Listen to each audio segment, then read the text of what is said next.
Thank you, Amy. That was perfect.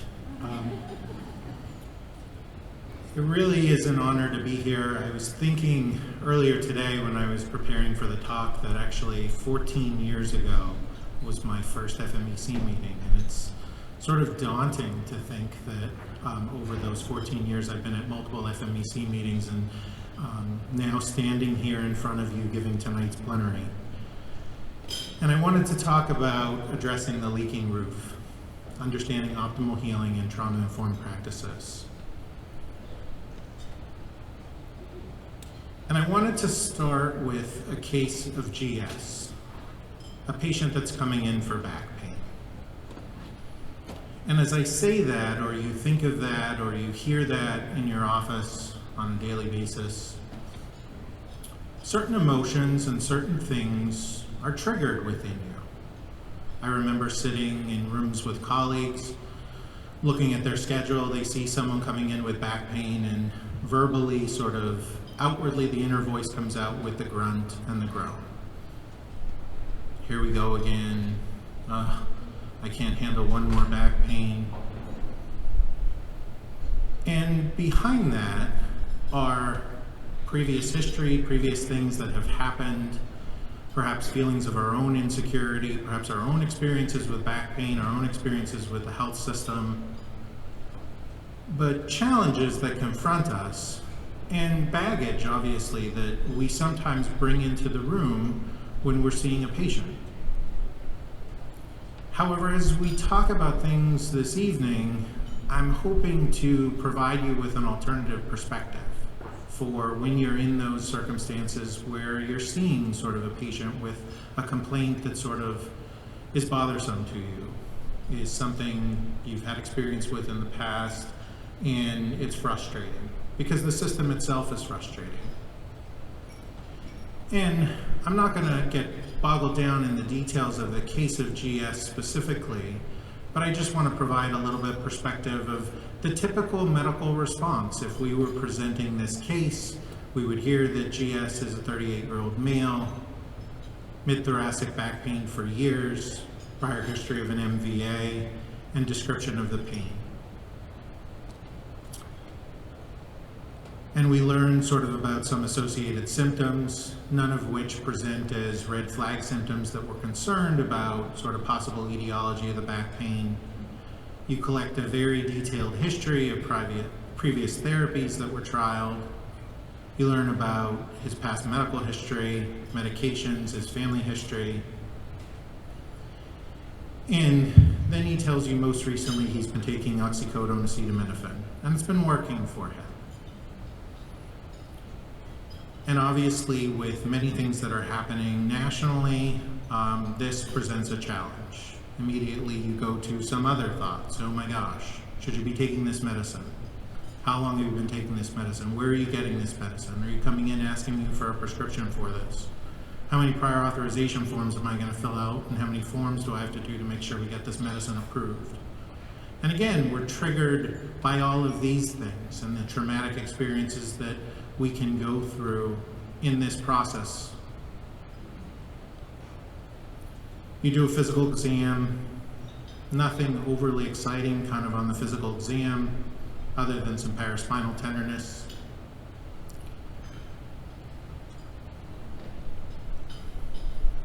But we realize when we think about patients like GS and when we have those gustatory reactions in and around patient care or sort of a specific patient complaint, where sometimes, we make jokes inappropriately or sort of utilize language that's stigmatizing, that's not helpful, that doesn't advance patient care, that it's important for us to understand that this patient comes in with a story and a past that we know nothing about initially.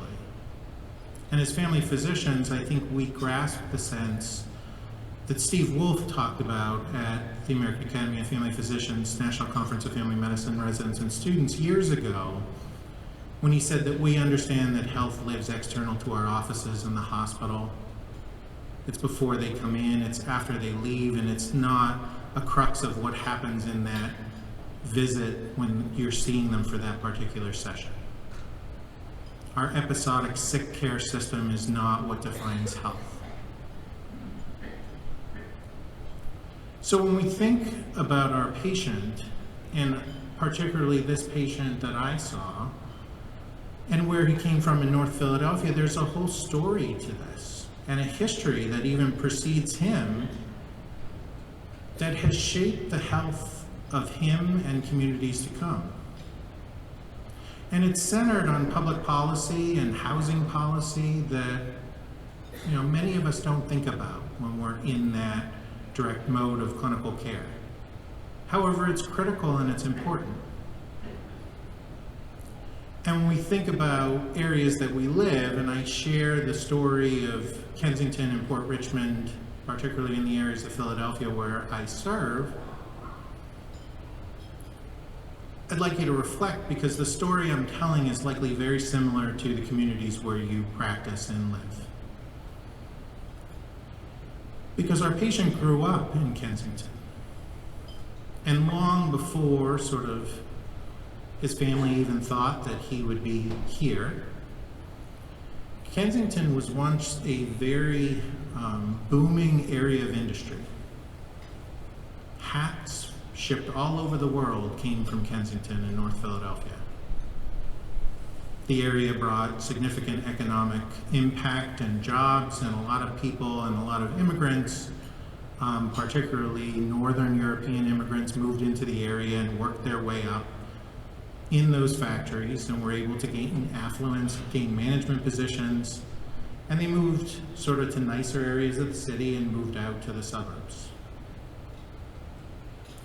But the industry that was brought there was able to create a sense of community there, and homes that grew up around the factories that initially those Northern European immigrants that worked there lived in. And when they can afford to move out of the community, they moved out of the community. And then the lower level workers would come and live in the shadows of the factories, and subject to the pollution and other contaminants that come sometimes from industry that affects communities, increasing risk factors for things like pulmonary disease like asthma, and seeing in and around the factories, children that would present to emergency room settings more frequently lived closer to factories. Other industries that developed in that Philadelphia area were able to see movement around for individuals. The streetcar revolution really created situations where people could move about the city, live elsewhere in the city, and transition there. But what happened as a result of that was really not the start, but continued segregation of communities. And after the Northern European immigrants had moved out of the area, typically the Eastern and Southern European immigrants moved into those areas, and then when they were able to move out, the community largely was inhabited by either individuals that identified as African American or Black or Latino Hispanic.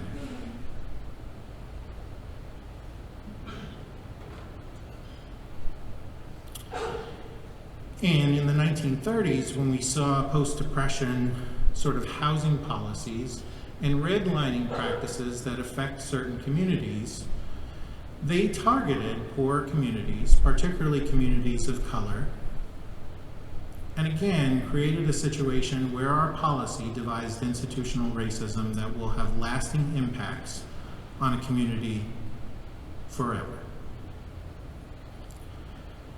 Investments from U.S. policy and housing acts created public housing units, but basically created further segregation, inflicted further racism into communities, and created poorer health.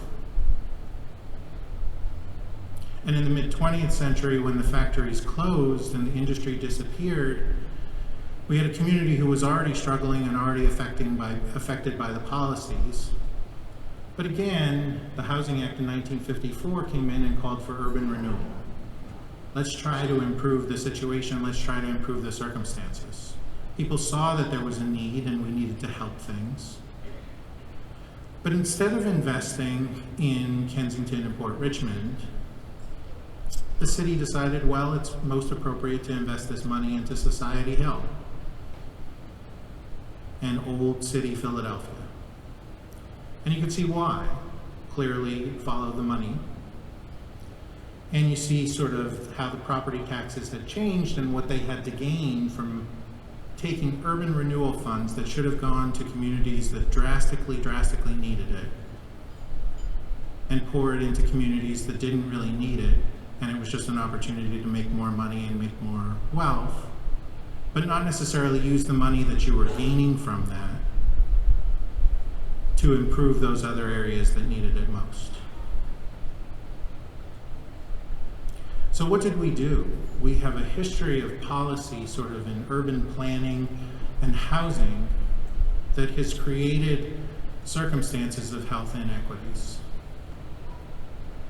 And it's why when we look at communities and we look at sort of the areas that have been divested in North Philadelphia, thinking specifically about an area like Strawberry Mansion, where a child born in 2016 in the Strawberry Mansion area of North Philadelphia, up from Kensington just across Broad Street, has a 20-year life expectancy less than someone born in 2016 in Society Hill.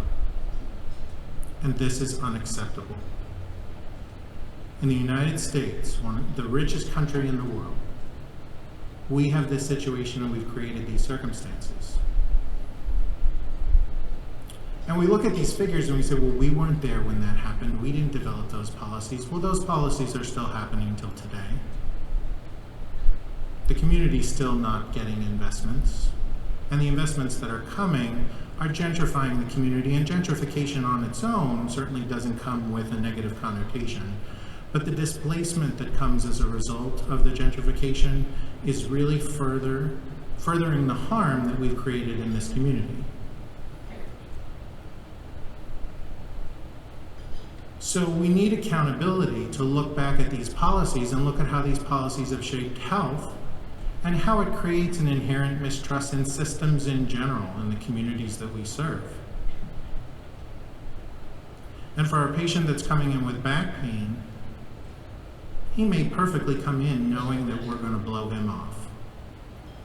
And you know what? That would be the norm, because that's what he may have experienced already in other systems. He's been labeled. We use useless language like drug seeker, like frequent flyer, chronic pain patient, and we don't use person-first language. We know the impact that policy has on health. We spend all our money and all our research sort of looking in a system that really funds sort of preventing death from things like acute MI, cerebrovascular disease, and cancer, where we look at social needs and social factors that are so critical to advancing health. But when we have a system that looks specifically at healthcare, which is a different element than health, we can't see that health needs investment in education. It needs investment in communities that need it most. And interestingly enough, the Center for Urban Bioethics, where part of my time is spent, went to the North Philadelphia community about 10 years ago and asked them what their biggest need was. Where do they need us to focus? And the expectation going out and preconceived notions were that people were going to talk about poverty and they needed money. Because certainly when we look at the community and we look at poverty in Philadelphia, you can see the change in rates of poverty from 1970 to 2015. The blue area where poverty declined is Society Hill, where we talked about already. The red area is where Temple Hospital is, it's where Strawberry Mansion is, and you see the increase in rates of poverty. But the community didn't talk about poverty. That wasn't an issue they wanted to address. They wanted to feel safe. They did not feel safe in their community. And they talked about violence. And they said, if you could help us with one thing, help us with the violence in our communities. And while we focus certainly on poverty and we need to address poverty, we recognize sort of that as family physicians, there's not a whole lot we can do in and around that alone.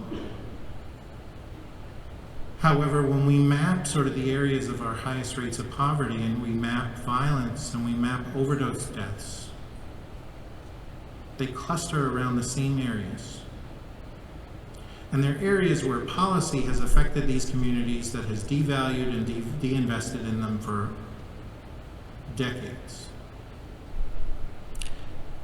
And as I mentioned, it's created an inherent mistrust within those communities of systems. And rightfully so. So we need to understand that there's going to be a hesitance from some of those communities when they enter and see you as a family physician or enter the health system from any aspect, to think, are they really going to get the help that they need? Are they going to be listened to?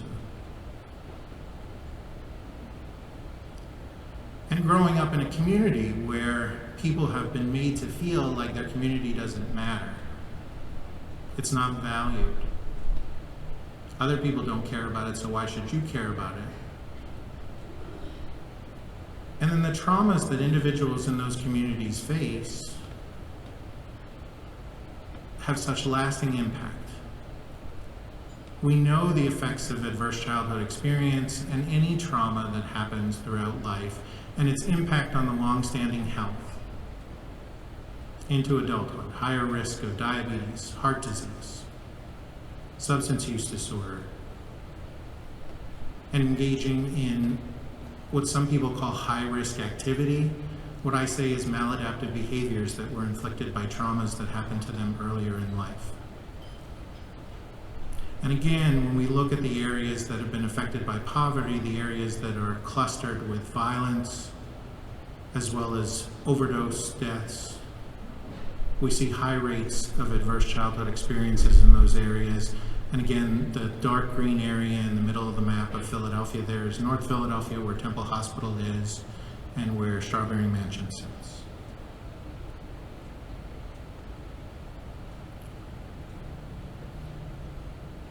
It'll be hard in this room, but by a show of hands, how many people know about adverse childhood experiences? Good. So a lot of you. There was a time several years ago where this was said in a room of family physicians, and about half the room didn't raise their hand. And the time before that, where only about 10% raised their hand. You know, the Kaiser study has been around since '98, multiple studies since then showing the impact of adverse childhood experiences on health and chronic disease outcomes. In the early Kaiser study, they looked at things like abuse, neglect, and household dysfunction as adverse experiences that affected health. Since then, there's been additions to this with urban ACEs, with the Philadelphia ACE study, expanding ACEs to talking about witnessing violence, living in unsafe neighborhoods, experiencing racism, living in foster care, and experiencing bullying. And as we look at the world around us and look at sort of what our children and what individuals are experiencing, and we look at those traumas, and again, we focus on a sick care system, if we're really to look at prevention, unless we're addressing the policies and the circumstances that inflict traumas on our patients and our communities, our preventative efforts are not going to meet what we're looking for. It's not going to get to the heart of what we need to do. And related to this, as I mentioned, trauma can adversely affect people's engagement with primary care. And we've seen this time and time again. But as I mentioned, this story isn't unique to Kensington, Port Richmond, Strawberry Mansion. It's not unique to Philadelphia. We look at the socioeconomics in Baltimore and how areas have been affected, similarly by policies that have inflicted trauma on communities. And then when we see poverty and poorer health, we think poverty is sort of the source, but it's really that trauma that we're not addressing. To the right, you see a map of DC. And again, as we tell this story, and particularly looking at our urban areas, this is a continuous story of institutional racism and white privilege that really affects communities of color.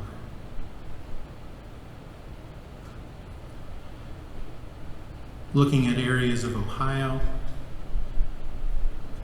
and while I focused largely on urban areas, recognize that this also exists in rural Appalachia and rural areas elsewhere throughout the region that the FMEC covers and across our country.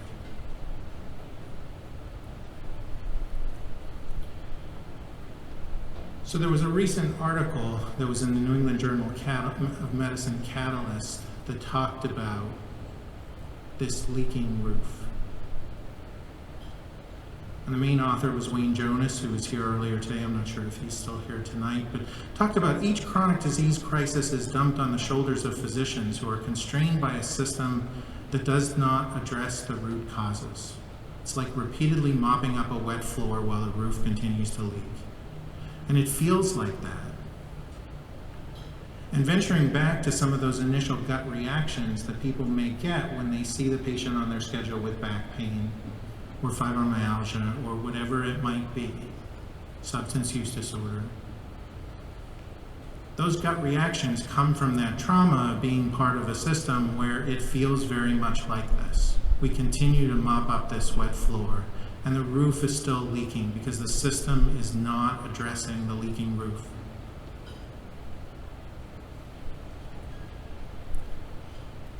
But how does this help us with GS? If that's the case, and we need to work within the system that we're constrained to be in, what do we do?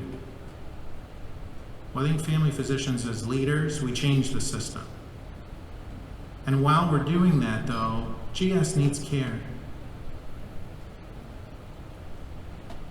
And we need to understand why he has chronic pain. So why the patient that we just saw for follow-up with back pain that was sent to physical therapy is doing so much better, and so they weren't even going to come in. They were so happy with the care that they got.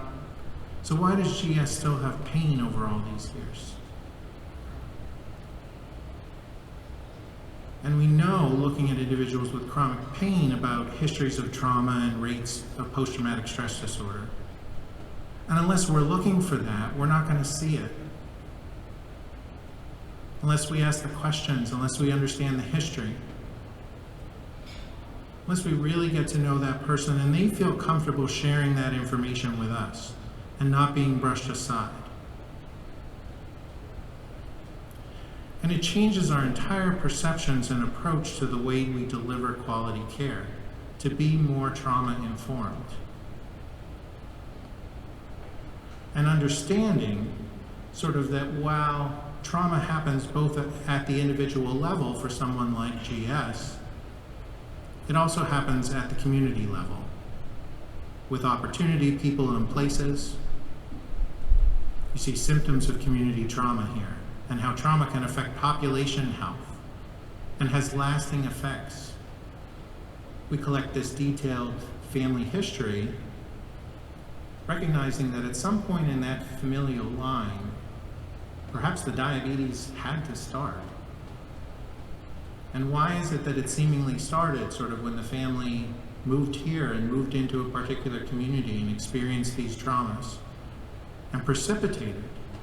These traumas caused epigenetic changes within a family that has such significant lasting effect that it's affecting generations to come. And if we don't understand that we can't help address the trauma and help communities build the resilience to overcome these lasting effects. Because our partnership with them, to make sure they know we're aware of this, to make them aware of these effects. We're never going to get there unless we do that. And as we look at our public health crises and our public health epidemics, we need to, as family physicians, embracing community and population health, we understand that we need to think more broadly. We need to be the public health advocates, because no epidemic has ever been resolved by paying attention to the treatment of the affected individual. We need to be outside the box. We need to be thinking more broadly. as we look at crises like gun violence, as we look at crises like growing rates of obesity, and understanding that many women of childbearing age who, based on their BMI, qualify as overweight or obese have had a history of sexual trauma. And unless we know that, how can we provide a perspective or even pass any judgment, even unintentionally, where we create fat shaming for people? And that's what they experience, and that's what they feel leaving the office. Our diet plan sort of isn't conducive to where they want to go or isn't patient-centered. And as we look at the overdose crisis, and again, I don't call it an opioid crisis or an opioid epidemic because we've had an opioid problem for decades. It's a problem now, yes, more people are dying, but more middle and upper class white kids are dying, so that's why we're paying attention. And people are angry because we dealt with the crack epidemic with a different way. It wasn't a disease in the 70s. Now all of a sudden everyone wants to call addiction a disease. So if we just focus on the single treatment, we're not going to get to the root of the problem and advance the community and build that resilience where we need the partnerships to make change.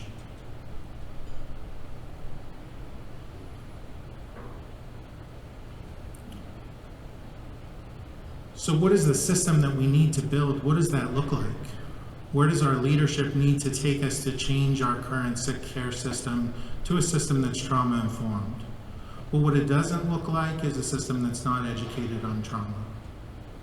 Because in that system, we see much of what we see now, an overdiagnosis of bipolar disorder. Seemingly many people that I see that come in and say they have a diagnosis of bipolar disorder, and you ask more information in and around that, they've had mood lability. They've felt sad, and then other times they felt really happy, and they go up and down. And I think to myself, wow, that's bipolar disorder. I have it too. But we place labels and diagnosis and overdiagnose things that aren't really there. We have a culture that sometimes tells us that every patient that's coming in that's specifically asking for oxycodone because they've taken it before and it helps them, well, that person is quote unquote drug seeking and clearly has a substance use disorder. Is that truly the case?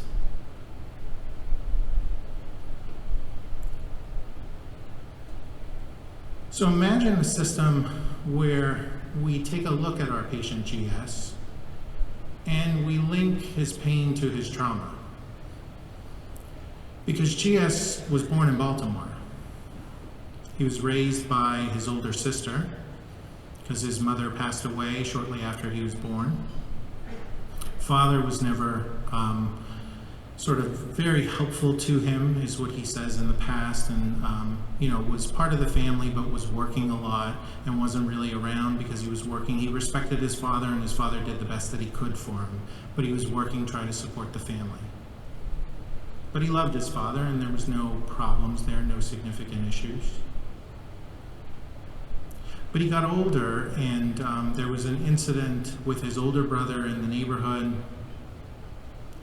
and he got into a fight with someone on the street. He went into the house to wake his brother up. And his brother came out, and as a result of sort of an altercation, his brother was shot and killed. And from the time he was 17 years old when this happened, he has blamed himself for his brother's death.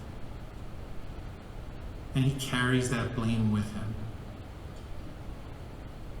And while that is not solely the cause of his pain, it certainly makes his pain worse. When we think about health as a comprehensive sense of well-being that includes not just physical, but mental and spiritual, at the core, he's been hurting and has been in significant pain because of that for a long time. And unless we take the time to know that and find out, will we ever really address his chronic pain, or will it continue to be a chronic pain that we just don't? We'd feel frustrated in a system that isn't prepared to deal with it. But when we talk with him about how his trauma is linked with his pain, he becomes much more aware of it, much more aware how to control it.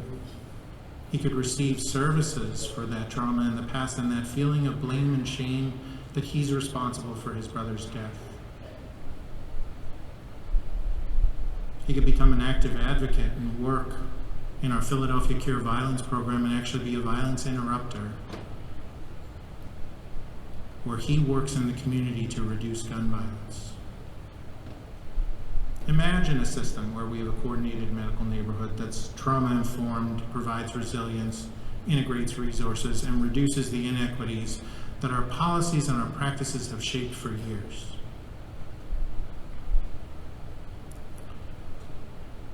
But we need to start with a larger sense of commitment to be trauma-informed and to understand what that means and what that looks like.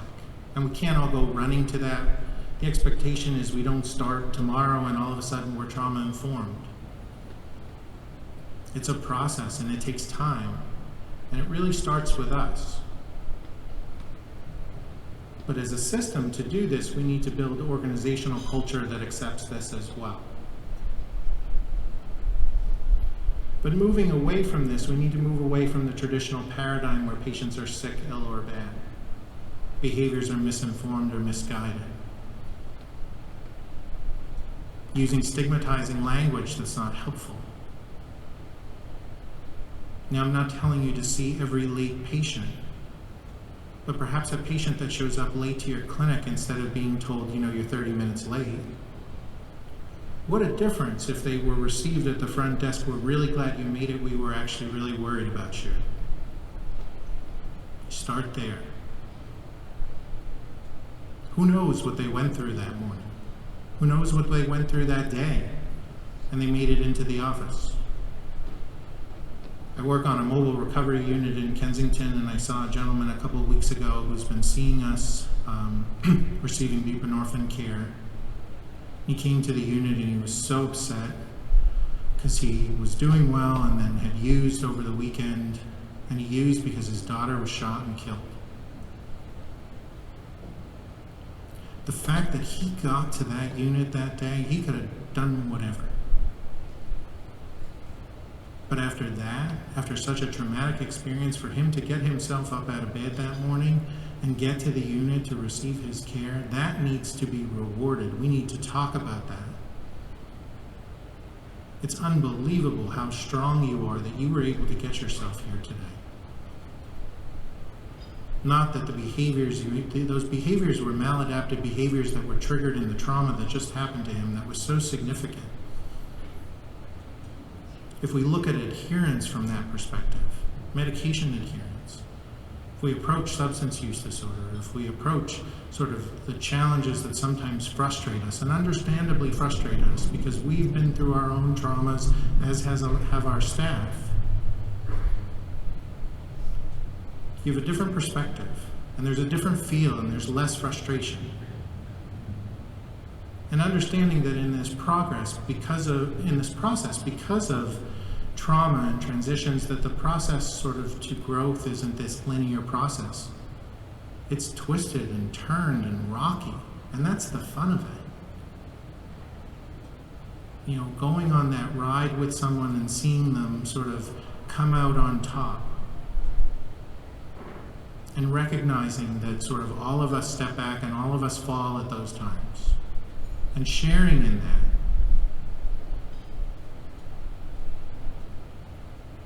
And there's evidence around this. What does it mean to provide healing-centered engagement? What does it mean to provide an optimal healing environment that avoids sort of the effects of the policies that have shaped communities and caused communities to struggle forever? We see sort of benefits within sort of our both physical and behavioral health care systems.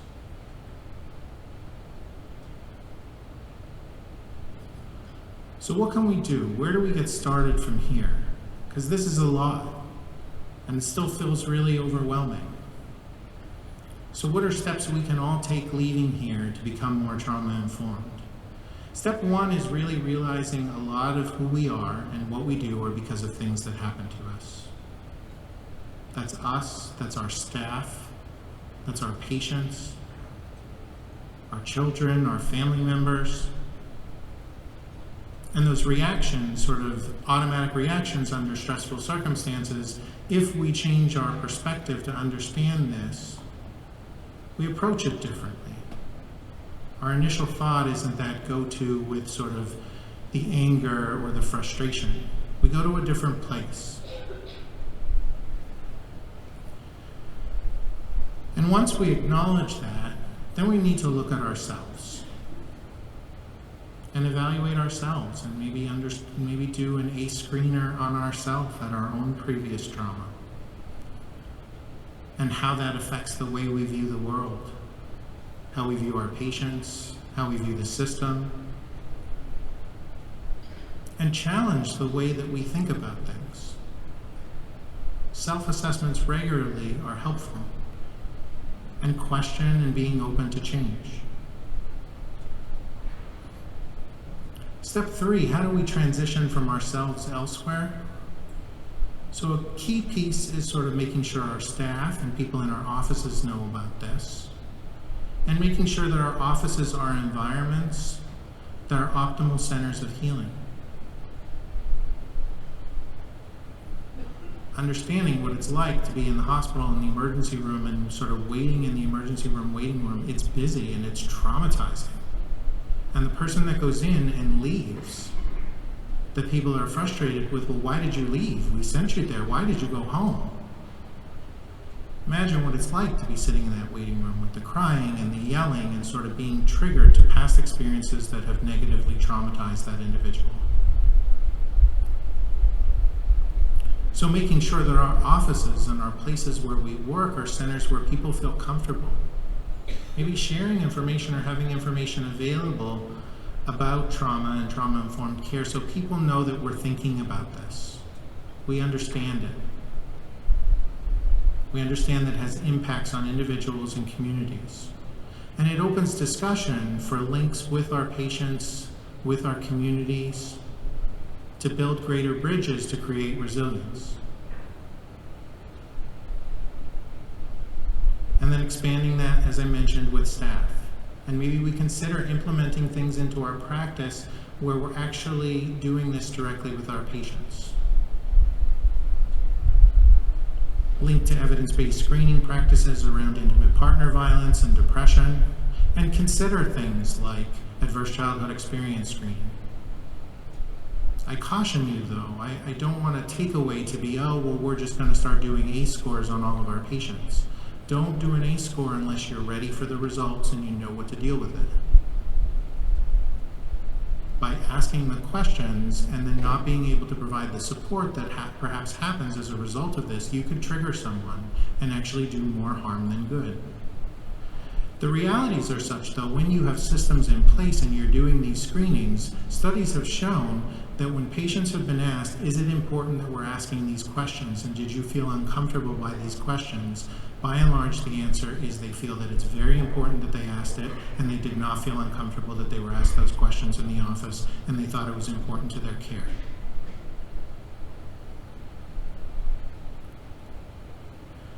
And then I think the next step is really getting our team together, developing sort of practice champions that are going to continue this, that are going to advance us further, that are going to advance our larger systems, if we're part of larger systems, become more trauma-informed and create a trauma-informed culture in those places, to create optimal healing environments for the community. GS deserves this. He deserves us to know who he is, what traumas he's experienced, and how that's shaped his health and shaped his life. While his current chronic pain is intermingled with this, recognize that there are other health challenges and other things that are also intricately linked with this that we cannot appropriately treat unless we understand this. And we do it together. And many people are unaware of how that trauma has affected them. Some are intimately aware of how that trauma has affected them, and they've been waiting for someone to even just feel open enough to be able to share that with. So critical takeaways from the talk, I think thinking about trauma. Trauma is common, both at the individual and the community level. Recognizing sort of a lot of who we are and what we do are because of what happened to us. As we approach situations that are frustrating in our practices, recognize that there may be more to that story. Recognizing that frustration comes from our own trauma and our own circumstances that have perhaps triggered us at that particular situation. If we're really to address prevention, as I mentioned earlier, we need to be thinking about this. Preventative efforts from our community need to look back at history, to how we can change, sort of how policies have shaped our communities and largely affected our communities to improve the future. And we need to build bridges and mend fences and understand that that's going to take time and people may not be ready. And if our approach comes from a more harm reductionist approach, it comes largely with a family medicine perspective, a patient-centered, open-ended perspective, where you're partnering with patients to develop care plans and move forward. I'll close with Henry David Thoreau said, "It's not what you look at that matters, it's what you see." Thank you very much. I appreciate your attention. I appreciate you listening.